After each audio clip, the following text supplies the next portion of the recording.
You're watching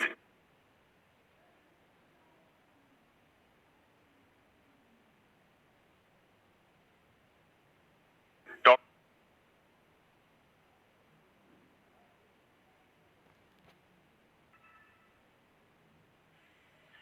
Joining us now from Sydney is Salvatore Babones. He's not only a regular viewer and a regular commentator on our YouTube channel, but we're having him back again. Thanks so much, Salvatore. I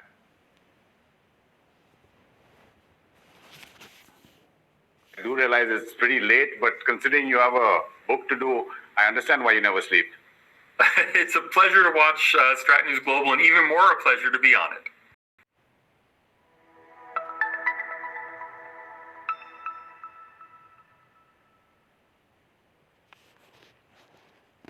Joining us now from Sydney is Salvatore Babones. He's not only a regular viewer and a regular commentator on our YouTube channel, but we're having him back again. Thanks so much, Salvatore. I do realize it's pretty late, but considering you have a book to do, I understand why you never sleep. It's a pleasure to watch Strat News Global, and even more a pleasure to be on it.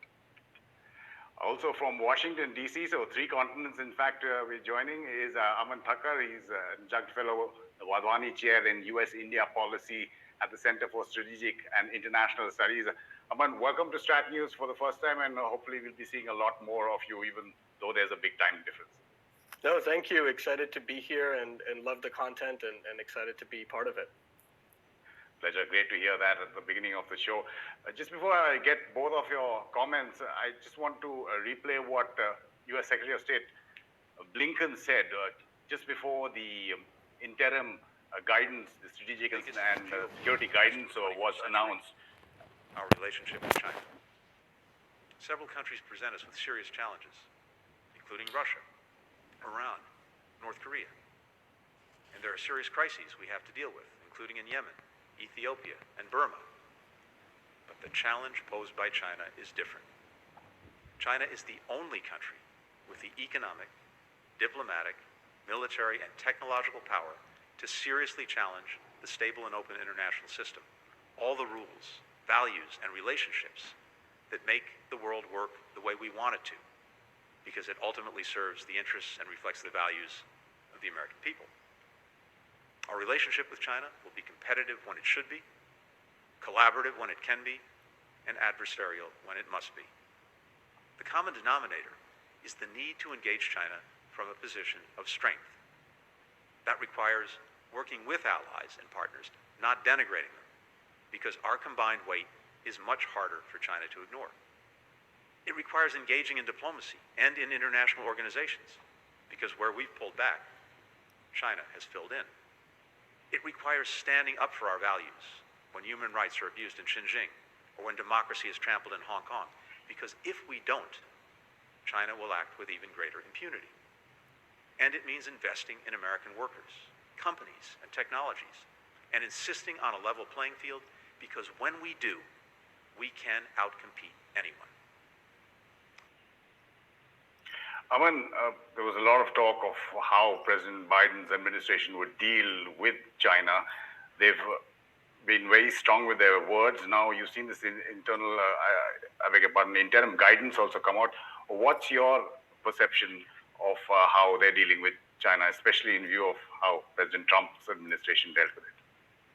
I think that anyone who is concerned about, a change in position on China should now take some relief in the direction in which the Biden administration is going. I know there was some concern, especially during the transition, about, whether there would be a shift, and there was some discussion about, whether the Indo-Pacific is not here to stay anymore, whether the advances that were made during the Trump administration to advance the free and open Indo-Pacific construct and the Quad would no longer stay. I think we've now learned that both a strategic competition approach to China, as well as a focus of the Indo-Pacific from the U.S. perspective, is going to be a hallmark of U.S. foreign policy. That's what the interim strategy document does. But again, we've seen that there's some very bold and lofty ideas about how we're going to move away from forever wars, away from focus on the Middle East and make the Indo-Pacific a primary theater. Now it gets down to how to implement that vision. And I think That's going to be the next sort of future. Given the internal reorganization within the National Security Council, the fact that the Indo-Pacific is now the biggest bureau within the Indo-Pacific, the fact that there are ongoing reviews across government. You know, you have a China policy review in the State Department. You've got some leading thinkers on China within the State Department and the planning. I think you have to see movement on making the strategic guidance transformed into a national security strategy and then into an implementation of that strategy moving forward. We're seeing some of the tweets that were announcing that interim national security strategic guidance, and we'll also play some of the points that have been highlighted. I think, Salvador, there were 8 points that were raised by Secretary of State Blinken. China was 8th, I think. Democracy was somewhere 3, if I'm not mistaken. What's your view of how the Biden administration has taken up what it says is the biggest challenge that the world faces, which is China? Well, Aman is right there in the center of things, and he's seeing things from a very Washington-centric point of view. I'm here out in the peripheries, in the boondocks of the world, so to speak, in Sydney, Australia, and it maybe gives a different perspective on things. So when I hear Secretary Blinken talking, yes, his mouth is saying China, but he's also recognizing in advance that the United States faces serious challenges in places like Ethiopia, Yemen, Myanmar.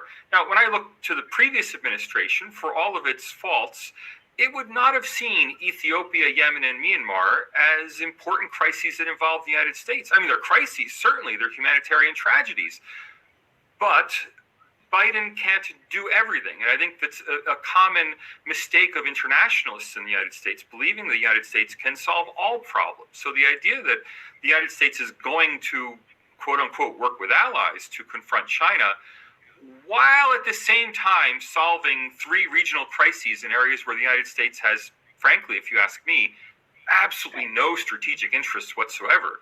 That indicates to me that even if the mouth is saying China, well, the body is saying, I'm going to do all these other things at the same time, diminishing that focus. Many areas you're talking about, Salvatore, where the U.S. doesn't have strategic interests and maybe even not leverage. When you're talking about Burma or Myanmar, you can sanction or them. Ethiopia. All you want. Or Ethiopia. Absolutely no leverage in Ethiopia. Yeah.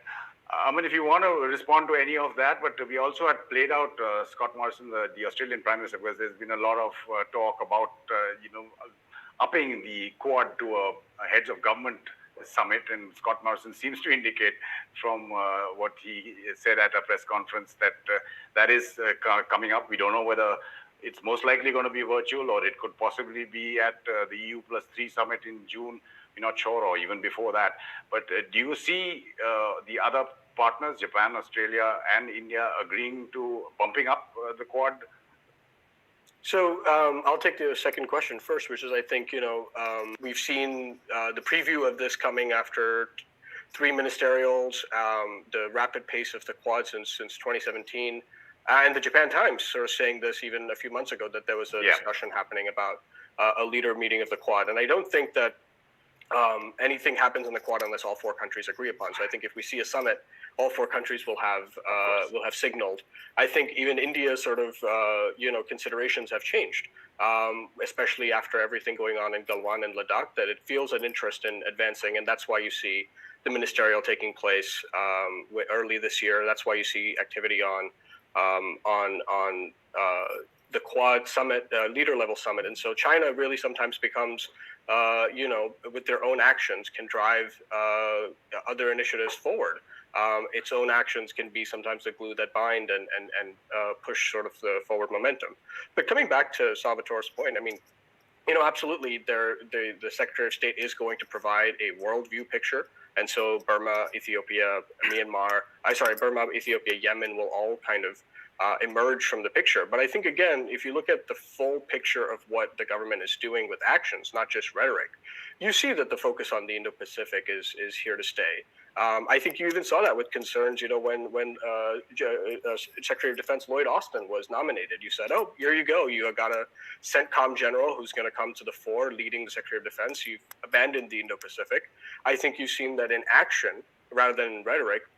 Secretary Austin has also advanced key areas of U.S. engagement in the Indo-Pacific, leading the China review, making his statements to Congress on where he sees the Indo-Pacific focused.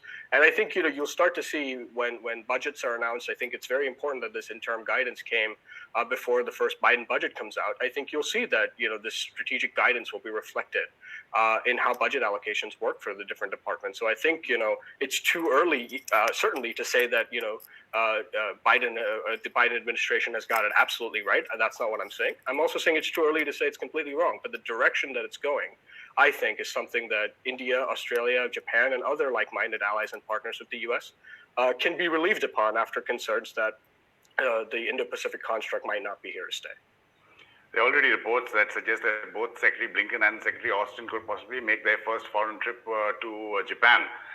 So that would be in line with what you're thinking. Salvatore, if you want to respond to any of the comments made earlier, or since you're talking about the Quad, I just want to take a comment from... Is there any thought given to having a permanent Quad headquarters on the ground? Andaman and Nicobar Island seems perfect for it. I'm just taking that comment on. We've spoken about it earlier, but go ahead, Salvatore. Yeah, Andaman and Nicobar is probably a bit too remote. Darwin in northern Australia is remote enough, and I think that's a more likely base for a Quad first fleet, perhaps a multinational first fleet. But to pick up on what Aman said, I think he's absolutely right that the intention of the Biden administration is to engage very deeply in the Indo-Pacific and in providing Indo-Pacific security. But I intend every night to work on my book. It doesn't mean that I don't get distracted by all the other things that I have to do. Even the United States has finite attention span. And what worries me is that even though there's an intention, always an intention to focus on the Indo-Pacific, just as Barack Obama and Secretary Clinton did a pivot to Asia that never really pivoted, I worry that in the same way, we're going to have a lot of intentions around this. But, let's see some action on the Quad First Fleet idea. The idea of having a multinational fleet, perhaps based in Darwin, that permanently engages the Quad. I mean, the Quad, I think the other three partners, Australia, India, Japan, are very eager to be part of this if the United States leads it. They have no independent ability really to go forward on their own. It needs U.S. leadership.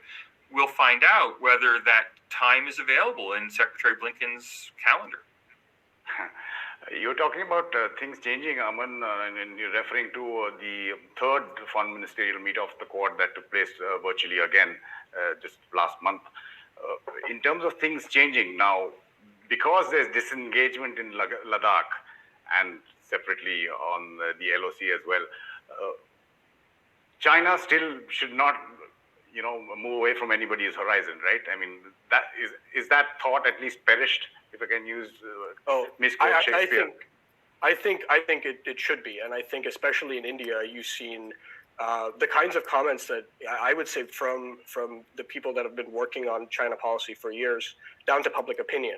The tide has shifted, and I don't think that we can go back to business as usual with China. I think everyone from former Foreign Secretary, Ambassador to China Nirupama Rao, to Shiv Shankar Menon, to Jayadev Ranade, picked three different very people that have worked on different phases of India's relationship with China, all agreeing that this is not a point where which we can go back to normal. And I think the same thing with the United States.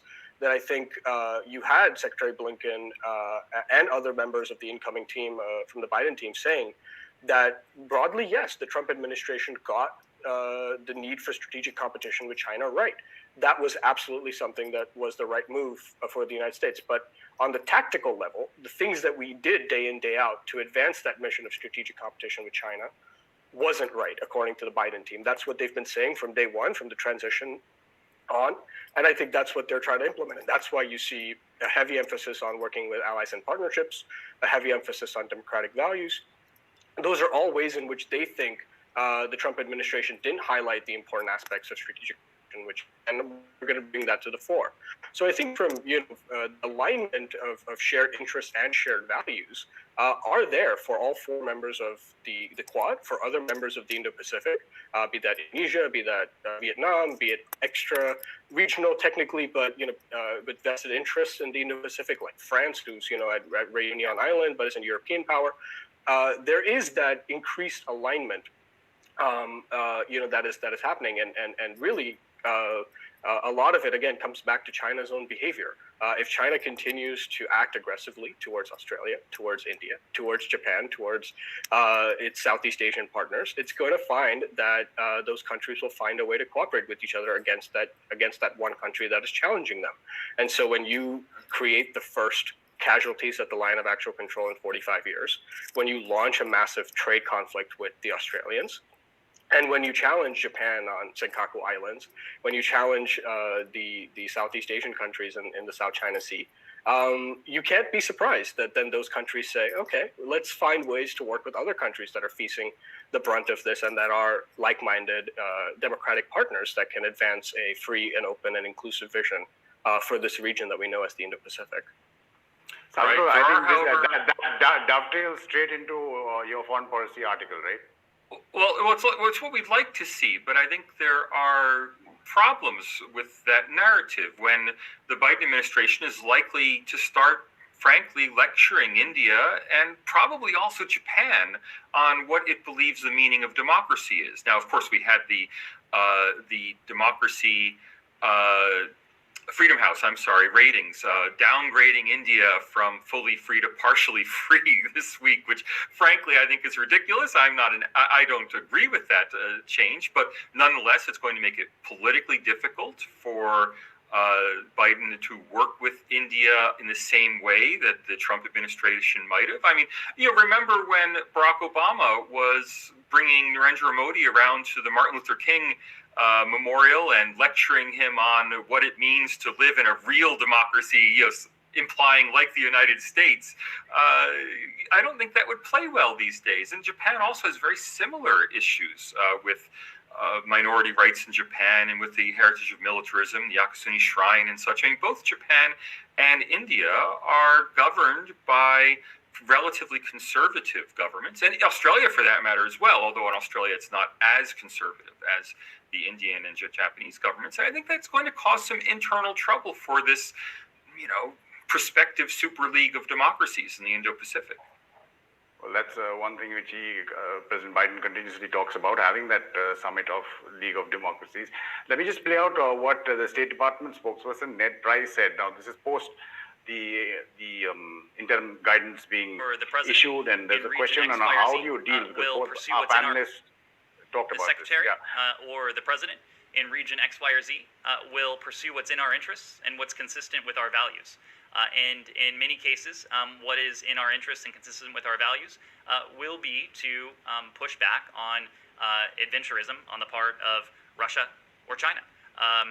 But I would hesitate to apply a cookie cutter model to it because each situation, each region is going to be somewhat different.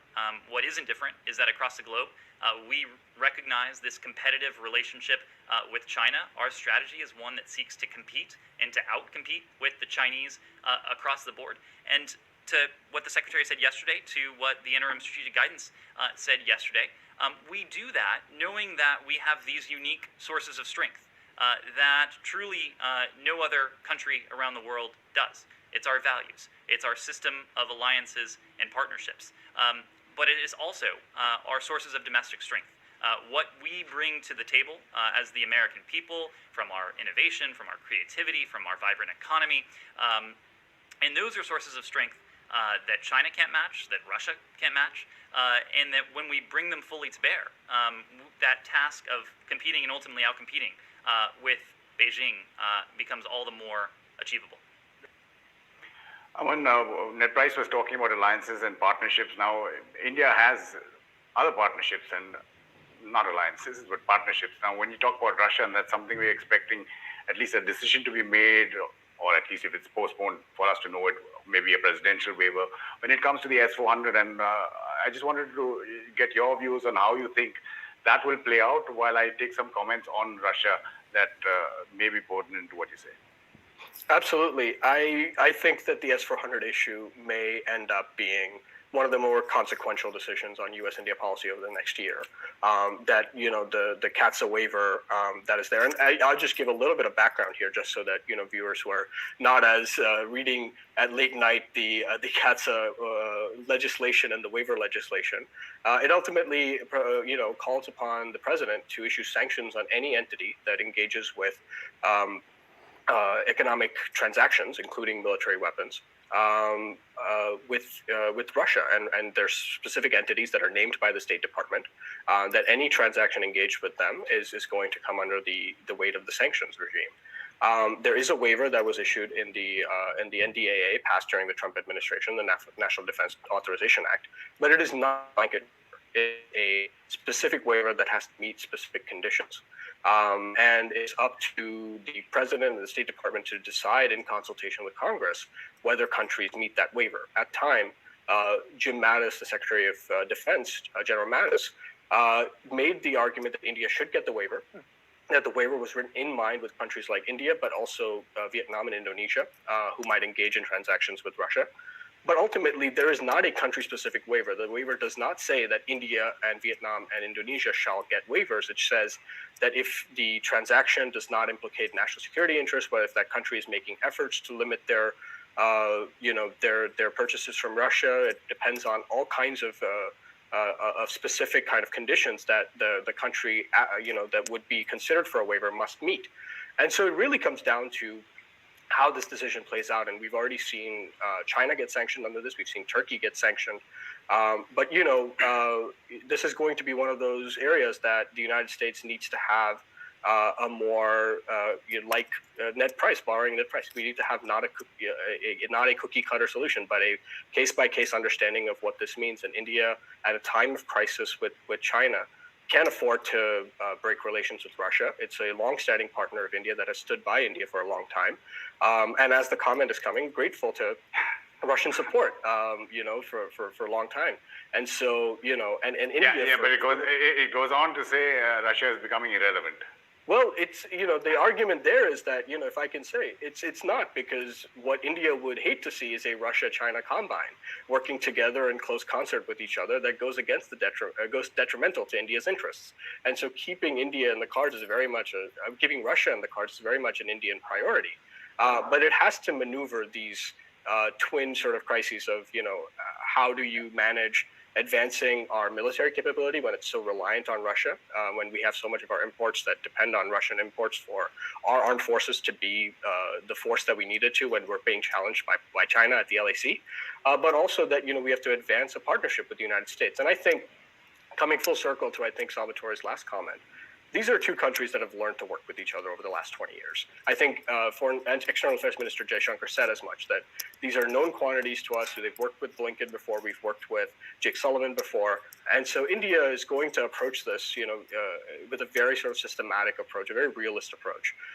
And so I don't think that, in the sense that democracy or S-400 or CATSA is going to come up in a way that derails the relationship. I think it can have the implication of modulating the pace of the relationship, how fast or slow that it goes. But I don't think it's going to derail the relationship. And I think that, both New Delhi and Washington, D.C. have mechanisms to work out a comprehensive strategic partnership, as they call it, to advance both of their interests and values.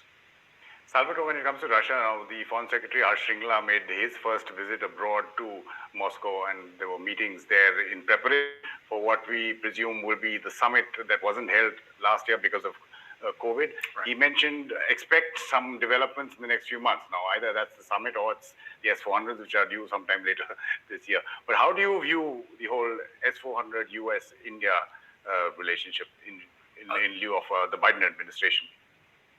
Yeah, the Aman's summary was excellent of the CATSA terms, and the problem is that the CATSA was written very narrowly. The CATSA exemption was written very narrowly by Congress because it was a very anti-Russia mood in the United States at the time, and it requires that not only the president certify that the exemption or the waiver is in the U.S. national interest, he also has to certify, as Aman said, that the country involved is making active efforts to reduce its reliance on Russian supplies. Now, that's going to probably require India to make some kind of public statement saying that they're trying to reduce their reliance on Russia. Now, I think that's a politically impossible ask. I mean, I'm sure that Blinken is on the phone to Dr. Jaishankar, right now, saying, "Can you just give us a statement saying that you won't use Russia so much in the future?"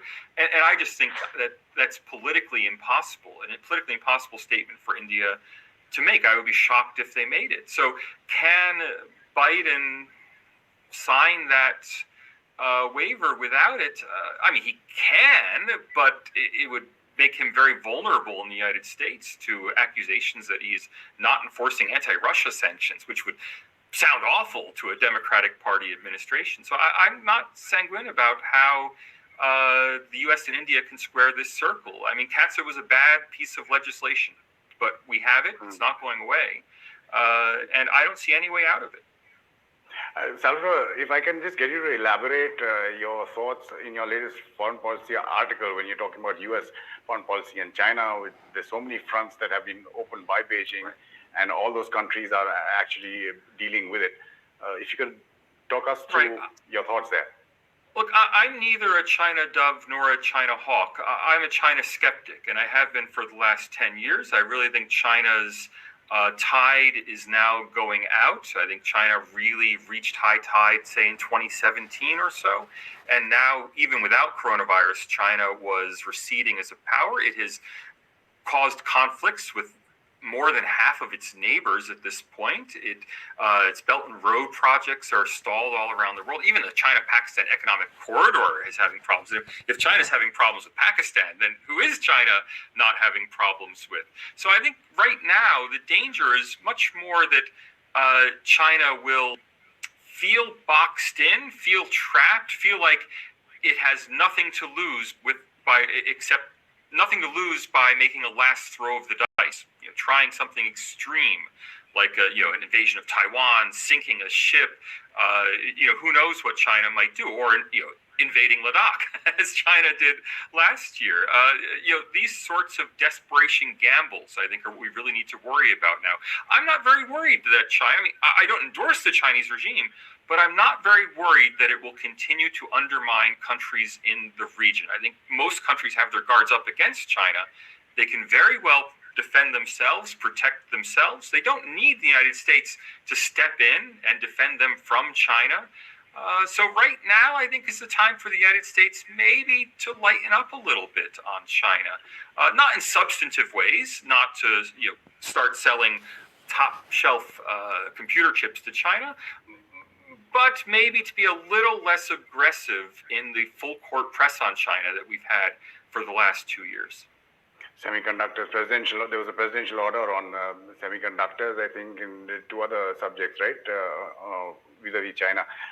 When you're talking, if you want to take that, Aman, in terms of when you box somebody in, or if there's a cat that's like in the corner, will it lash out?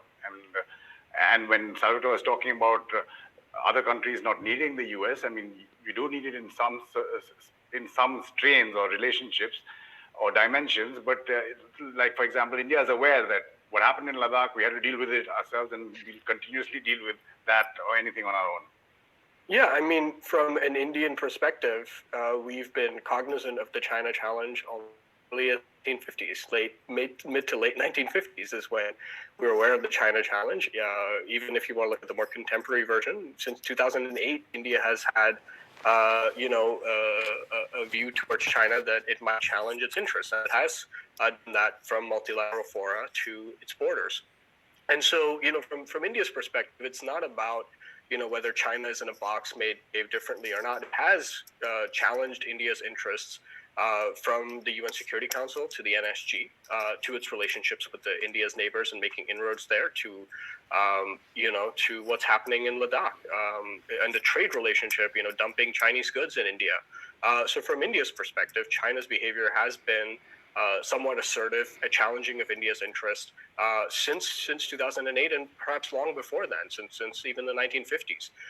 And so, India is going to have to continue, I think, like you said, Amitabh, India is going to have to continue to deal with this, rising giant superpower like the United States, to borrow Secretary Blinken's language, the only country with the ability to challenge the international order and shape and change the rules on its own border. And that's going to be a direct challenge. And like you said, as much as we can make partnerships with the United States, with Japan, with Australia, with Indonesia, with Vietnam and other countries, India will need to find ways to deal with the China challenge on its own as well. And so I think in that sense, you've seen a refocus on, whether you call it Atmanirbhar Bharat or other things, there is a desire for India to balance internally as well as externally, to build up its own core strength at home. The only way out of Russian reliance is to build up its own defense manufacturing industry, and India can make moves towards that if it wants to systematically move towards, moving away from reliance from other countries. And so, how India approaches the China challenge doesn't depend on whether China finds itself in a box or not. China has challenged India's interest in the long run. It has to make a demonstrable demonstrable act to show that it's not going to do that anymore. But it's going to be hard to do that when the history of how China has behaved vis-a-vis India, at least since 2008 or even 2013, you can look at all of the standoffs at the border from Demchok or Chuma to what happened at Doklam to what happened in Eastern Ladakh. There's a lot of history with which India is coming to its China challenge and its China strategy, and so. It's not going to be about whether we consider China to be in a box or not. The China challenge for India is here to stay, and it's on its border. But it's not just about India.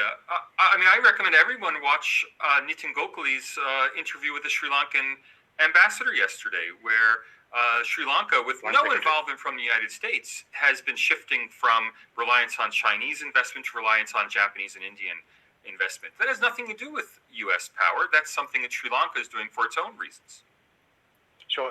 Salvatore, if you want to also talk about the Quad, I'm just going to try and bring up, since Aman was talking about the history of China and India-China relations, a history of the Quad in if I can do that and take a couple of questions while you talk through that. Salvatore, there's one which says, will Quad objectives get diluted? We've seen that in the past with Australia as well. How do you see it moving, Salvatore? I think the Quad really only works as a security provider, and it only works as a security provider anchored by the United States. I don't think there's much to the Quad if it's simply a set of ministerial meetings. All of the leaders involved in the Quad already are in constant contact with each other. There's really no need for greater political coordination, I think. The real need is for facts on the ground, for Malabar to become a permanent feature of Quad cooperation. And for that purpose, I think the U.S. First Fleet idea